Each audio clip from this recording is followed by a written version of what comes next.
नमस्कार, मैं हूं तान्या। आप देख रहे हैं राष्ट्रीय न्यूज। आइए नजर डालते हैं आज की कुछ खास खबर की ओर। राज्यसभा सांसद दीपेंद्र हुड्डा ने कहा कि हरियाणा में लोग चुनाव के लिए तैयार हैं। भाजपा अपने वादों पर खरी नहीं उतरी। विपक्ष का गठबंधन देश की राजनीति में महत्वपूर्ण है। राष्ट्रीय हित से बढ़कर कोई काम नहीं है और इंडिया से बढ़कर कोई नाम नहीं है। एनडीए में जो 38 दल हैं, उनमें से इंडिया गठबंधन के बनने के बाद भाजपा प्रेशर में है। इसलिए भाजपा ने भानुमति का कुनबा इकट्ठा किया और कहीं से ईंट कहीं का रोड़ा जोड़कर मीटिंग दिखाने का प्रयास किया।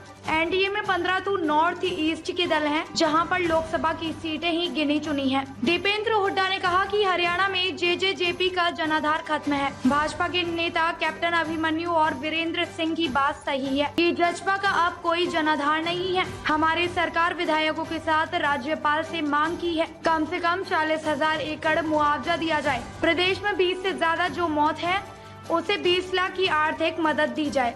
जो गांव बाढ़ग्रस्त हैं, उन गांव के 3 महीने के बिल माफ किए जाएं। देश में सबसे ज्यादा रोजगार देने वाला प्रदेश होना चाहिए। हरियाणा दिल्ली के 3 तरफ हम बैठे हैं। आज वो देश में सबसे ज्यादा बेरोजगारी का प्रदेश बन गया। सबसे ज्यादा बेरोजगारी रेट हरियाणा में है। और ऐसे में सीटी को लेकर जो सीटी इम्तिहान सरकार ने कराया, उसमें जिन लोगों ने क्वालिफाई किया, जिन नौजवानों ने, उनको ना तो इम्तिहान के लिए बुलाया जा रहा है, ना ही उनको सीधा इंटरव्यू जब हो उसके लिए बुलाया जा रहा है। केवल 4 गुना की शर्त रख दी सरकार। ये 4 गुना की शर्त अगर रखनी थी तो फिर ये सीटी का इम्तिहान कराने का क्या मायने था। पहले ही इतनी बेरोजगारी, सरकारी पदों को समाप्त किया जा रहा है। सरकार में जो पदों की जो लिस्ट आ भी रही है भर्ती घोटालों में, या तो कैंसिल हो रही है, फिर भी कोई निकलती है तो उसमें हरियाणा के नौजवानों को अवसर नहीं मिल रहा। और जो ले दे के फिर भी जो बचते हैं पद, उनमें ये सीटी वाली कंडीशन से हरियाणा के कितने लाखों नौजवानों को उनको मौका नहीं मिल रहा। हमारी मांग है सीटी क्वालिफाइंग करने वाले सारे युवाओं को मौका मिले, उनको बुलाया जाए, उनको इम्तिहान में बिठाया जाए, इन पदों के लिए उनको इंटरव्यू में बुलाया जाए। ये मांग लेकर हमने आज प्रदर्शन किया।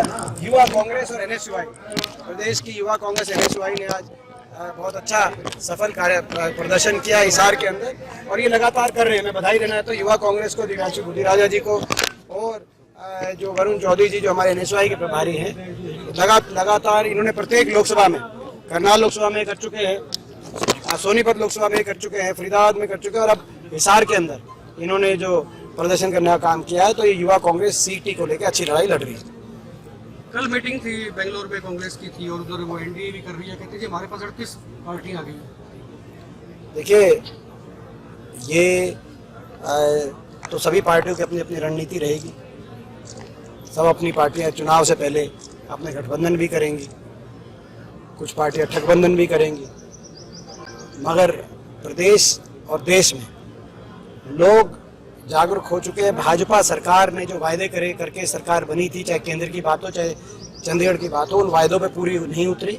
लोगों में बड़ी निराशा है सरकार को लेकर, लोग बदलाव चाहते हैं, और इसीलिए जो विपक्ष का गठबंधन जो बना है वो एक महत्वपूर्ण डेवलपमेंट है देश की राजनीति में। सर, हरियाणा बाढ़ की चपेट में आ गया है, तो कितना मुआवजा मिलना चाहिए? देखिए, हमारी मांग है, हमारे सारे विधायकों के साथ हुड्डा साहब मिले थे, प्रदेश अध्यक्ष जी उदय भान जी मिले थे राज्यपाल जी को, और उन्होंने ज्ञापन में जो 40,000 प्रति एकड़ की मांग करी है कि कम से कम 40,000 प्रति एकड़ का मुआवजा दिया जाए, और साथ में जो 20 से ज़्यादा कैजुअलिटी हुई है हरियाणा में, बाढ़ को लेकर डेथ्स हुई है, यहाँ जो है कम से कम 20 लाख की प्रत्येक परिवार को आर्थिक मदद की जाए सरकार द्वारा। इसके अलावा ये भी एक मैंने मांग उठाई, जो गांव बाढ़ग्रस्त हैं, जिन गांव में डूबा आ गया, तकरीबन रकबा डूब गया, आबादी के इलाके में आया वो अलग, लेकिन जहाँ पर रकबा भी डूब गया पूरा, उन गांव के कम से कम 3 महीने तक के बिजली के बिल भी माफ किए जाएं, क्योंकि गांव में 36 बिरादरी प्रभावित हो जाती है जब इस तरह की कठिनाई का समय होता है। तो 3 महीने का बिजली का बिल भी उनका माफ किया जाए। 3 प्रमुख मांगे हमने उठाई है। ये कितनी उम्मीद है कि चुनाव जो है लोकसभा के उस समय से पहले उसमें इस तरह की गतिविधियां होंगी? देखिए, ये तो सरकार ही बताएगी। कांग्रेस की कितनी तैयारी? लोगों की तैयारी है, लोग प्रदेश में तैयार है। हरियाणा प्रदेश में चाहे वो लोकसभा का चुनाव हो जाए चाहे विधानसभा का चुनाव हो जाए, लोग पूर्णतः तैयार हैं। लोग वोट की चोट से भाजपा जजपा की इस सरकार को करारा जवाब देंगे, और कांग्रेस पार्टी के पक्ष में एक पूरे प्रदेश के अंदर एक लहर बनती जा रही है। जो जिस तरीके से पिछले दिनों में 6 महीने से जो ज्वाइनिंग्स हुई, लगभग 30 के करीब पूर्व विधायक, पूर्व मंत्री कांग्रेस पार्टी में शामिल हुए, वो प्रतीक इस बात का है कि लोगों ने बदलाव, धरातल में बदलाव हो चुका है।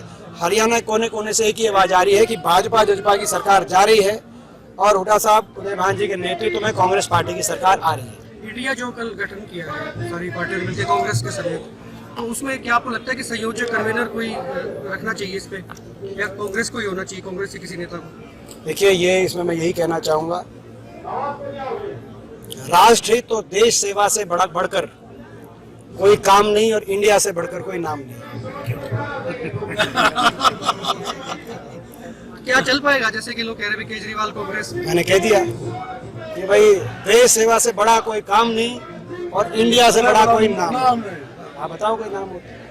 कई नेता जो है वो पहले चले गए थे। जब लास्ट में जो प्रेस कॉन्फ्रेंस हुई उससे पहले कहा गया कि उनकी हवाई निकल रहा था, कोई ट्रेन की किसी की। ये आपने इनका देखा क्या? 38 जो है, 15 नॉर्थ ईस्ट की थी, 15 उतनी लोकसभा सीट नहीं है जहाँ से। तो कहने का मतलब ये है कि आप विश्लेषण जो इनके 38 इकट्ठे करने पड़े इनको, उनके बारे में विश्लेषण दीजिए, कौन किस कैसे इकट्ठा हुआ है। तो आपको देश देख रहा है, देश बड़े खुश है दीपेंद्र जी, वो कह रहे हैं उनको बुला लिया तो ठीक ठाक हो गया भाई। इंडिया के बनने के और ये जो विपक्षी एकता के, मैं समझता हूँ बीजेपी प्रेशर में आई दिल्ली में, तो जो है, तो इस बहाने मैं समझता हूँ बीजेपी ने आनंद फानन में भानुमति का कुंबा इकट्ठा किया, कहीं का ईट कहीं का रोड़ा, भानुमति ने कुंबा जोड़ा। तो इस रूप में इन्होंने इकट्ठे किए 38 के करीब लोग। लेकिन वो जो भाजपा की जो नीति रही है, चाल चलित चेहरा रहा है कि हाथी के दांत खाने कुछ और दिखाने कुछ और। तो ये इकट्ठा तो किया गया पैरेलल मीटिंग दिखाने के चक्कर में, लेकिन ये क्या इनमें वास्तविकता है, इनके कितने गठबंधन में क्या गहराई है, तो समय बताए। जेजेपी को कैसे देखते हैं? जेजेपी का जनाधार समाप्त, हरियाणा में जेजेपी का गठबंधन का जनाधार मैं नहीं मानता। कि मैं ये मानता हूँ कि इस बात में जो बीजेपी के बहुत से नेता जो कह रहे हैं, चाहे वो हमारे धुर विरोधी भी रहे हों, लेकिन जो बहुत से नेता कप्तान अभिमन्यु से लेकर वीरेंद्र सिंह जी कह रहे हैं, उनकी बात में दम है कि जेजेपी का ज्यादा जनाधार बचा नहीं रहे।